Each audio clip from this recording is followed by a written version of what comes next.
Kawan-kawan, saksikan kami dalam episod Pisang Goreng Ngap Ngap pada 9 April 2016 pukul 7.30 malam hanya di TV9.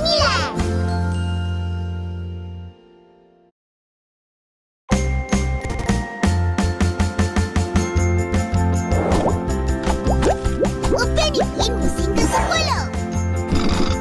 Cacik, Upin cakap dia jumpa telur dinosaur. Ya ke? Mari kita tengok.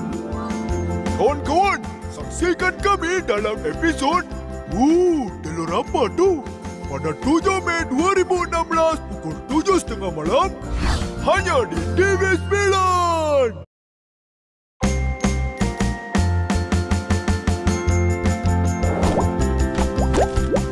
Upin Ipin musim ke-10. Tak sabarnya nak puasa. Betul. Kawan-kawan, saksikan kami dalam episod Indahnya Ramadan pada 11 Jun 2016 pukul 5 petang hanya di TV9.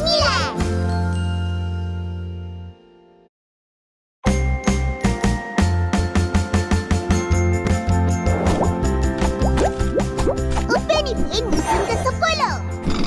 Upin, esok dah cuti sekolah. Kita nak buat apa ni? Aku tahu. Saksikan kami dalam episod Bila Cuti Sekolah pada 10 September 2016.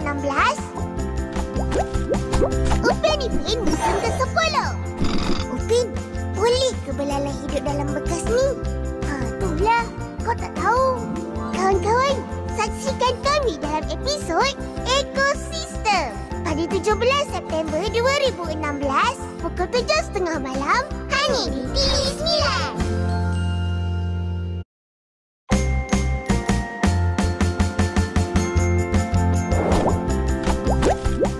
Upin Ipin musim ke-10. Ipin, tak sabarnya nak menari. Betul. Kawan-kawan, saksikan kami dalam episod Pesta Cahaya pada 29 Oktober 2016 pukul 7.30 malam hanya di TV9.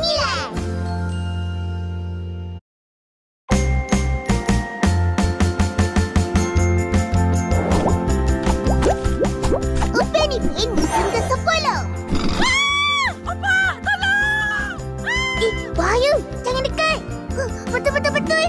Kawan-kawan, saksikan kami dalam episod Patok Kau pada 26 November 2016 pukul 7.30 malam hanya di TV9.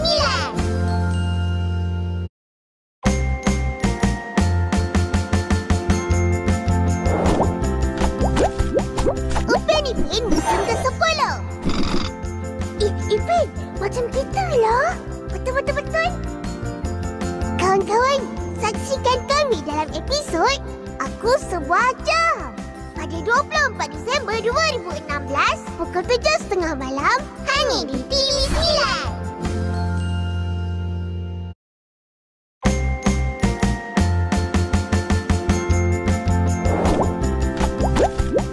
Upin Ipin musim ke-10.